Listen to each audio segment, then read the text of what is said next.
Unlike BJP and KJP, which are struggling to find candidates, Congress has a problem of plenty. Angry ticket aspirants are trying to knock down the doors of the KPCC office in Bangalore. Who is Baba? ಬಾವ ಯಾರು? ಅಯ್ಯಮ್ಮನ ticket ಕೊಟ್ರೆ ಅಯ್ಯಮ್ಮ ಕಾಂಗ್ರೆಸ್ ಕೊಡ್ಲಿ, ಎಲ್ಲೋ ಅಯ್ಯಮ್ಮನ ದೊಡ್ಡಬಳ್ಳಾಪುರದಲ್ಲಿ ಕೊಡ್ಲಿ, ಅಯ್ಯಮ್ಮನ ಸ್ವಂತ ಊರು ದೊಡ್ಡಬಳ್ಳಾಪುರ ಕೊಡ್ಲಿ, okay, ನಾವೇನು ಪ್ರಯತ್ನವಿಲ್ಲ. ಇವತ್ತು ನಾನು ಪ್ರಬಲ ಆಕಾಂಕ್ಷಿ, ನಿಜವಾಗೂ ನಾನು ಹೇಳ್ತಾ ಇದ್ದೀನಿ, ನಾನು ಕಾಂಗ್ರೆಸ್ ಕ್ಯಾಂಡಿಡೇಟ್ ಆಗ್ಬೇಕಂತ 5 ವರ್ಷ ದುಡಿದೆ. The main gripe is about the party leaders ignoring local stalwarts and giving tickets to outsiders. The aggrieved leaders reel out their accomplishment. ನಾನು NSCಯಲ್ಲಿ 6 ವರ್ಷ ಕೆಲಸ ಮಾಡಿದ್ದೀನಿ. ನಮ್ಮ MC ಕುಮಾರ್ ಅವರು 32 ವರ್ಷಗಳಿಂದ ಈ ಕಾಂಗ್ರೆಸ್ ಪಕ್ಷದಲ್ಲಿ ದುಡ್ಕೊಂಡ್ ಬಂದಾರೆ. ಆನೇಕಲ್ ಬ್ಲಾಕ್ ಯುವ ಕಾಂಗ್ರೆಸ್ ಅಧ್ಯಕ್ಷನಾಗಿ 8 ವರ್ಷ ಕೆಲಸ ಮಾಡಿದ್ದೀನಿ. ಬ್ಲಾಕ್ ವೈಸ್ ಅಲ್ಲಿ ವೈಸ್ ಪ್ರೆಸಿಡೆಂಟ್ ಆಗಿದ್ರು. 3 ವರ್ಷ ಲೇಬರ್ ಸ್ಟೇಟ್ ವೈಸ್ ಪ್ರೆಸಿಡೆಂಟ್ ಕೆಲಸ ಮಾಡಿದ್ದೀನಿ. ಜನರಲ್ ಸೆಕ್ರೆಟರಿ ಆದ್ರು. ಜನರಲ್ ಸೆಕ್ರೆಟರಿ ಆದ ನಂತರ ಅವರು DCCಲಿ ಪದಾಧಿಕಾರಿಗಳಾದ್ರು. ಕಾಂಗ್ರೆಸ್ ಬ್ಯಾನರ್ ಅಲ್ಲಿ ಸಾಮೂಹಿಕ 501 ಮದುವೆಗಳನ್ನ ಪ್ರತಿ ವರ್ಷ ಮಾಡ್ಕೊಂಡ್ ಬರ್ತಾ ಇದ್ದೀನಿ. ಸೀನಿಯರ್ ಸಿಟಿಜನ್ ಮಾಡ್ಕೊಟ್ಟವ್ರೆ, ಓಲ್ಡ್ ಏಜ್ ಪಿಂಚನ್ ಮಾಡ್ಕೊಟ್ಟಾರೆ. ಪ್ರತಿಯೊಂದು ಮಕ್ಕಳಿಗೂ ಪ್ರತಿಯೊಂದು ಶಾಲೆಗಳಿಗೆ ಹೋಗಿ ನೋಟ್ ಪುಸ್ತಕ ಕೊಡ್ತಾ ಇದ್ದೀನಿ. ಕ್ಷೇತ್ರದಲ್ಲಿ ಯಾವುದೇ ಅನ್ನದಾನ ಇರಬಹುದು, ಆಮೇಲೆ ಗಣೇಶ, ಅಣ್ಣಮ್ಮ, ಮಾರಮ್ಮ, ಎಲ್ಲ ದೇವರ ಒಂದು ಏನೇ ಫಂಕ್ಷನ್ ಮಾಡಿದ್ರು ಕೂಡ ಅದರಲ್ಲೆಲ್ಲ ಭಾಗಿಯಾಗ್ತಾ ಇದ್ರು. ಪ್ರತಿ ಕ್ಷೇತ್ರದಲ್ಲಿ ಒಂದು ಗುಡಿಸಲು ಮನೆ ಕಾಣಿಸಬಾರ್ದು ಅಂತ ಹೇಳಿ ಇವತ್ತು 16,000 ಚಿಲ್ಲರೆ ಮನೆಗಳಿಗೆ ಸೀಟ್ ಕೊಟ್ಟಿದ್ದೀನಿ. The crowd swells and the temper soars, but the KPCC office remains closed. All the top-ranking leaders have gone into hiding. As key decisions are made in Delhi, it is quite pointless protesting here. ನಮ್ಮ ಕಾರ್ಯಕರ್ತ ಗೊಂದಲ ಆಗ್ಬಿತ್ತು. ನಾವು ಬಂದು ಹೇಳ್ತೀವಿ ಅಂತ ಯಾವತ್ತು ನೋಡಿ pressure ಆಗ್ತಾ ಇತ್ತು. ಅವ್ರಿಗೂ ಒಂದು ಸಂತೋಷ ಆಗ್ಬೇಕಲ್ಲ, ನಡೀರಪ್ಪ ನೀವು, ನಾವು ಬರ್ತೀವಿ ನೋಡ್ರಿ ಹೇಳ್ತೀವಿ ಅಂತ.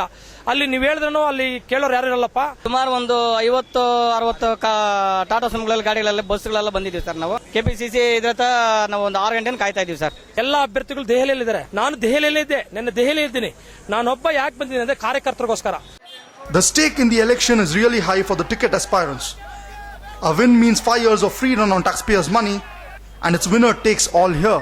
ಬರೀ ಸೇವೆನೇ ಸಲ್ಲಿಸ್ತಾ ಇದ್ದಾರೆ ಹೊತ್ತು ಅವರಿಗೆ ಕಾಂಗ್ರೆಸ್ ವತಿಯಿಂದ ಇದುವರೆಗೂ ಯಾವುದೇ ಒಂದು MLA ಸೀಟ್ ಆಗಲಿ, ಕೌನ್ಸಿಲರ್ ಸೀಟ್ ಆಗಲಿ ಇದುವರೆಗೂ ಸಿಕ್ಕಿದಿಲ್ಲ.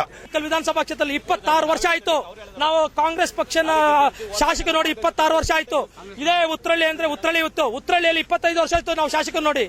ಎಲ್ಲಿ ನೋಡ್ತಾ ಇದೀವಿ ಇವತ್ತು ಬೊಮ್ಮನಹಳ್ಳಿ ವಿಧಾನಸಭಾ ಕ್ಷೇತ್ರ ಅವತ್ತು ಕೂಡ ಬಿಜೆಪಿ ಅವ್ರದ್ದು. ಮೊನ್ನೆ ಎಲೆಕ್ಷನ್ ಅಲ್ಲೂ ಬಿಜೆಪಿನೇ, ಮೊನ್ನೆ ಬಿಜೆಪಿ. ನಾವು ಕಾಂಗ್ರೆಸ್ ಕಾರ್ಯಕರ್ತರು ಎಲ್ಲಿ ಹೋಗ್ಬೇಕು? ಆನೇಕಲ್ ಎಲ್ಲಿ ಹೋಗ್ಬೇಕು? ಕಾಂಗ್ರೆಸ್ ಕಾರ್ಯಕರ್ತರು ಎಲ್ಲಿ ದುಡಿಬೇಕು? ಅವರು ನಮ್ಮನ್ನು ನೋಡ್ತಾರೆ. ಇವತ್ತು ಯಾವ ಸ್ಟೇಷನ್ ಇರ್ಬೋದು, ಯಾವತ್ತು ರೆವಿನ್ಯೂ ಆಫೀಸ್ಗಳು ಬರ್ತು, ಇವತ್ತು ಒಂದು ಹಿಟ್ಲರ್ ತರ ಮಾಡ್ತಾರೆ. ಇವತ್ತು ಹಿಟ್ಲರ್ ತರ ನಡೆಸ್ತಾ ಇದ್ದಾರೆ ಅವರೆಲ್ಲ ಅಧಿಕಾರಿಗಳನ್ನೆಲ್ಲ. ನಾವು ಹುಟ್ಟು ಕಾಂಗ್ರೆಸ್ ಬಿಟ್ಟು ಕಾಂಗ್ರೆಸ್ಗೆ ದುಡಿತೇವೆ. ಆ ದುಡಿದಿನಿಂದ ಇದೊಂದು ನಮ್ಮ ಪ್ರತಿಫಲನ ನಮಗೆ, ನಾವೆಲ್ಲೂ ಹೋಗಲ್ಲ ಅನ್ನೋ ಇದರಿಂದ ಈ ತರ ಮಾಡ್ತಾ ಇದಾರೆ ಅನ್ನೋದು ನಮ್ಗೆ ಒಂದು ಬೇಜಾರಾಗ್ತದೆ. ನಾಯಕರು ಯಾರು? ನಾವೆಲ್ಲ ಕಷ್ಟಪಟ್ಟು ಪಾರ್ಟಿ ಕಟ್ತೀವಿ, ಕೊನೆಗೆ ನಮ್ಗೆ ಏನು ಸಂಬಳ ಕೊಡಲ್ಲ. ಅಭಿಮಾನದಿಂದ, ವಿಶ್ವಾಸದಿಂದ ಪಾರ್ಟಿಗೆ ದುಡಿತಾ ಬರ್ತಾ ಇದೆ 30 ವರ್ಷಗಳ ಕಾಲ. ಆದ್ರೆ ಇವತ್ತವರೆಗೂ ನಮ್ಗೆ ಯಾವ್ದು ಒಳ್ಳೇದಾಗ್ಲಿಲ್ಲ. Elections are like love triangles. There will always be an aspirant who gets dumped. While some lovers lick their wounds quietly, hell hath no fury like a congressman scorned. ಆ ಅಮ್ಮನ ಕೋಪಕ್ಕೋಸ್ಕರ, ಯಾರಿಗೆ ಆ ತೇಜಸ್ವಿನಿ ಮೇಲೆ ಕೋಪಕ್ಕೋಸ್ಕರ ಡೈವರ್ಟ್ ಮಾಡ್ತಾರೆ ಹೊರತು ಕಾಂಗ್ರೆಸ್ ಮೇಲೆ ಡೈವರ್ಟ್ ಆಗಲ್ಲ. Ticket ಕೊಡೋದ್ರಲ್ಲಿ ಈ ರೀತಿ ಕೊಟ್ಟ ಅಂದ್ರೆ ಜನ ಮತದಾರರು ಮತ ಹಾಕ್ತಾರೆ. ಆದ್ರೆ ಇಂಥ ಅಭ್ಯರ್ಥಿಗಳನ್ನ ಕಾರ್ಯಕರ್ತರು ಸೋಲಿಸ್ತಾರೆ. ಯಾಕಂದ್ರೆ ಅವ್ರ ಮನಸ್ಸಿನೊಂದು ಕಾರ್ಯಕರ್ತರು ಸೋಲಿಸ್ತಾರೆ. ಕಾರ್ಯಕರ್ತರ ಹೊತ್ತಿಂದ ಇಂಡಿಪೆಂಡೆಂಟ್ ನಿಂತು ಬಿಟ್ಟಿದೆ. ಸರಿ, ನಾನು ಬೇರೆ ಪಕ್ಷ ನಿಂತಿದ್ದೆ ಪಕ್ಷೇತರ ಅಭ್ಯರ್ಥಿಯಾಗಿ ನಿಂತು ನಾನು 18-20 ಸಾವಿರ ಮತಗಳನ್ನು ತೀರಿಸಿಕೊಂಡಿದೆ. ಆದರೆ ಬೇರೆ ಪಕ್ಷಕ್ಕೆ ಹೋಗಿಲ್ಲ. ನಾನು 5ನೇ ತಿಂಗಳ ಮೇಲೆ ಎಲೆಕ್ಷನ್ ನಡೀತು. ನಾನು ಜೂನಲ್ಲಿ ಕಾಂಗ್ರೆಸ್ ಬಂದೆ.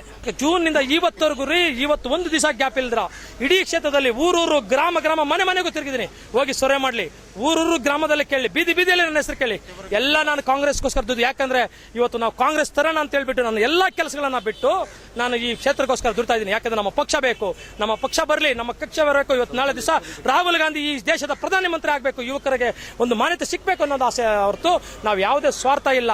ಇದೇ ರೀತಿ ಮುಂದುವರೆದ ಅಂದ್ರೆ ನಮ್ಮ ಚಾಮರಾಜಪೇಟೆ ಕ್ಷೇತ್ರದಲ್ಲಿ ಎಲ್ಲ DCC ಸದಸ್ಯರು, ಎಲ್ಲ ವಿಭಾಗದ ಅಧ್ಯಕ್ಷರು, ಪದಾಧಿಕಾರಿಗಳು ಸಾಮೂಹಿಕ ರಾಜೀನಾಮೆ ಮಾಡ್ತೀವಿ ಅಂತ ಇದನ್ನ ಗಂಡಗೋಸ್ವಾಗಿ ನಿಮ್ಮಲ್ಲಿ ಇವತ್ತು ನಿಮ್ಗೆ ಇದು ಸೂಚನೆ ಮಾಡ್ತಾ ಇದ್ವಿ. ಕಾರ್ಯಕರ್ತರಿಗೋಸ್ಕರ ನಾನು ಪ್ರಾಣ ಬಿಡೋಕ್ಕೂ ಸಿದ್ಧ ಇದ್ದೀನಿ. ನನ್ನ ಕಾರ್ಯಕರ್ತರಿಗೆ ಹೆಂಗ್ ಹೇಳ್ತಾರೆ ಅದು ಮಾಡಕ್ ನಾನು ಸಿದ್ಧ ಇದ್ದೀನಿ ಹೊರತು ನಾನೊಬ್ಬ ಡಿಸಿಷನ್ ಅಲ್ಲ. ಇದು ಕೊಟ್ಬಿಟ್ರೆ ಆವತ್ತು ನಾವು ಎಲ್ಲರೂ ಒಗ್ಗಟ್ಟಾಗಿ ಸೇರಿ, ಇಡೀ ಬೆಂಗಳೂರು ದಕ್ಷಿಣ ವಿಧಾನಸಭಾ ಕ್ಷೇತ್ರದ ಕಾರ್ಯಕರ್ತರೆಲ್ಲ ಸೇರಿ ಒಗ್ಗಟ್ಟಾಗಿ ಕುತ್ಕೊಂಡು ಆವತ್ತು ತೀರ್ಮಾನ ತಗೊಂತೀವಿ.